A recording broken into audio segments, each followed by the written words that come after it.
तो चलिए आज हम लोग मैथ्स पढ़ेंगे क्लास टेंथ का। ठीक है, क्लास टेंथ के मैथ्स में क्या था, पहला आज हमारा है अरिथमेटिक प्रोग्रेशन, एपी। ये एपी होता क्या है समझिएगा। जिसे मान लीजिए हमने लिखा कोई एक सीरीज है 5, 8, 11, 13, 14, 17 एंड डैश डैश। तो अगर ये सीरीज है और मान लीजिए this is your first term, ये आपका सेकंड टर्म है, ये थर्ड टर्म और ये आपका फोर्थ टर्म है। ठीक है, तो इस केस में अगर ये सीरीज एपी होगा तो सेकंड टर्म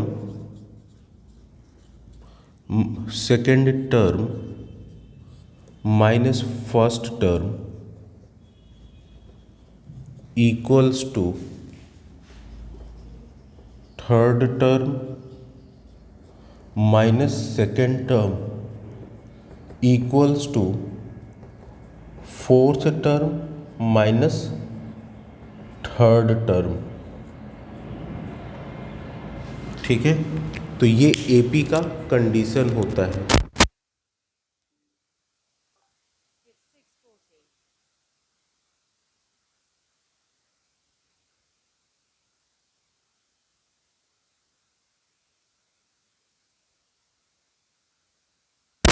तो हमने क्या बताया एपी में क्या होता है, ये जैसे फर्स्ट टर्म है, सेकंड है, थर्ड है, फोर्थ है, फिफ्थ है।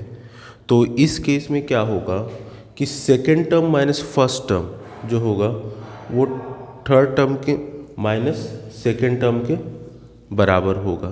ठीक है, तो यहाँ पे यही चीज़ करना होता है, इसी को हम बोलते हैं एपी। कि अगर ये एपी में है तो उस केस में आपका कॉन्जिक्यूटिव टर्म से पिछले वाले टर्म को माइनस करेंगे तो वैल्यू सेम आएगा। ठीक है, एक मिनट में अभी आया बस।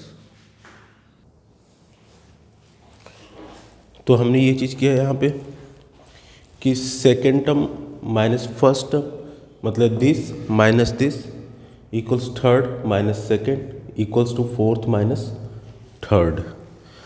ऐसे ही आपका फिफ्थ माइनस फोर्थ मतलब कॉन्जिक्यूटिव टर्म से उसके सक्सेसिव टर्म को इससे इसको, इससे इसको, इससे इसको अगर हम इस तरह से करते हैं और आंसर सबका सेम आता है तो इसे हम बोलते हैं एपी सीरीज में ये पूरा है। ठीक है, तो देखिए third term minus second term that is 11 minus 8, fourth term minus third term, fourth term minus third term, सबकी वैल्यू कितनी आ रही है, सबकी वैल्यू क्या आ रही है, सेम आ रही है। तो इसे हम क्या बोलते हैं, एपी में है। किस में है ये, एपी में।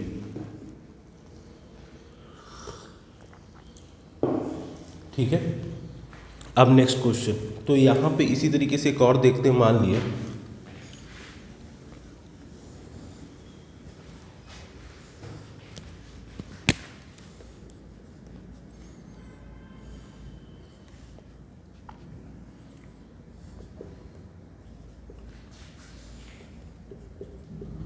इस तरीके से है ये। ठीक है, तो फर्स्ट ये है, सेकेंड है, थर्ड है, फोर्थ है।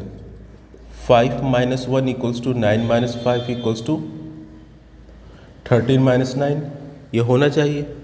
तो ये हो गया 4, ये भी 4 और ये भी 4। तो ये किस में है, एपी में है। यानी कि अगर कोई सीरीज एपी में है तो ये आपका सक्सेसिव टर्म और कोई ई से पिछले वाला टर्म ये सब एक दूसरे से माइनस करने पे वैल्यू सेम आना चाहिए। ठीक है, तो इसे बोलते हैं सीरीज आर इन एपी। चलिए अभी जो सीरीज एपी में होता है तो इसको लिखा कैसे जाता है देखिए।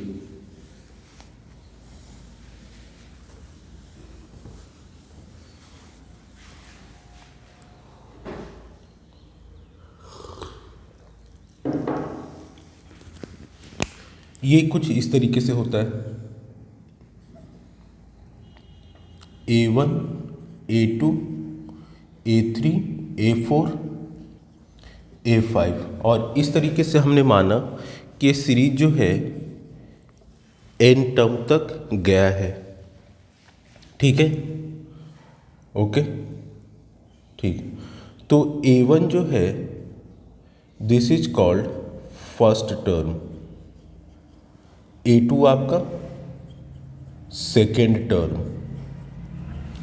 तो यहाँ पे एक चीज़ याद रखिएगा, अगर ये मान लीजिए n है तो n क्या है, ये n ये वाला, ये है nth टर्म। क्या है ये? nth टर्म है। तो एक चीज़ याद रखिए, nth टर्म जो है इसको हम tn भी बोल सकते हैं। हमने माना कि इस तरह सीरीज चल रहा है, हमें n की वैल्यू फिफ्थ फाइंड करनी है कि फिफ्थ टर्म क्या है।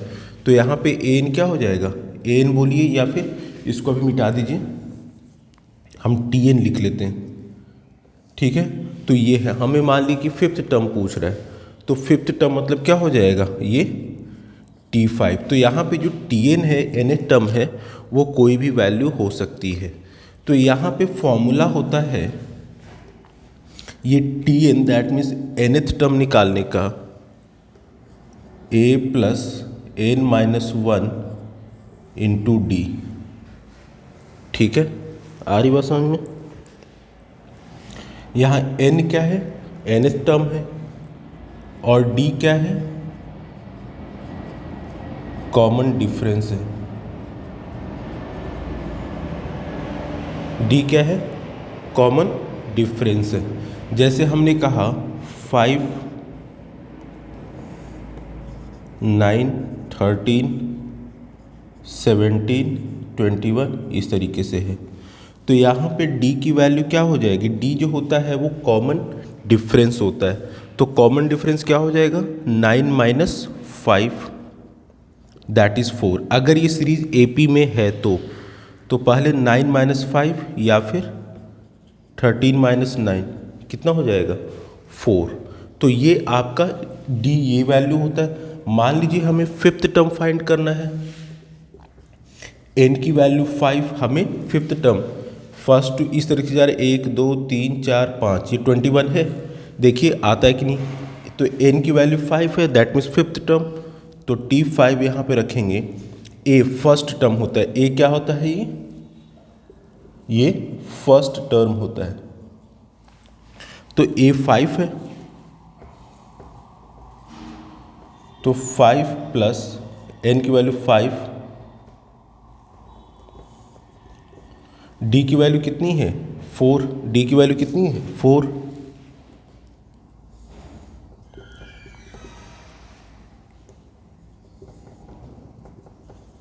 देखिए ये फिफ्थ टर्म आ गया ना, फिफ्थ टर्म कितना आया हमारा, 21।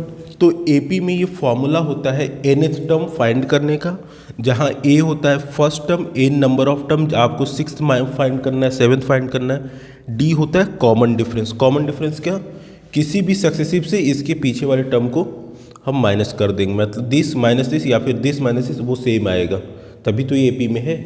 तो ये फॉर्मूला होता है और ये आपका nth टर्म का फॉर्मूला होता है। ठीक है, नेक्स्ट में हम इससे रिलेटेड क्वेश्चंस करेंगे। आज थोड़ा सा थ्योरी था बता दिया है। चलिए, थैंक यू।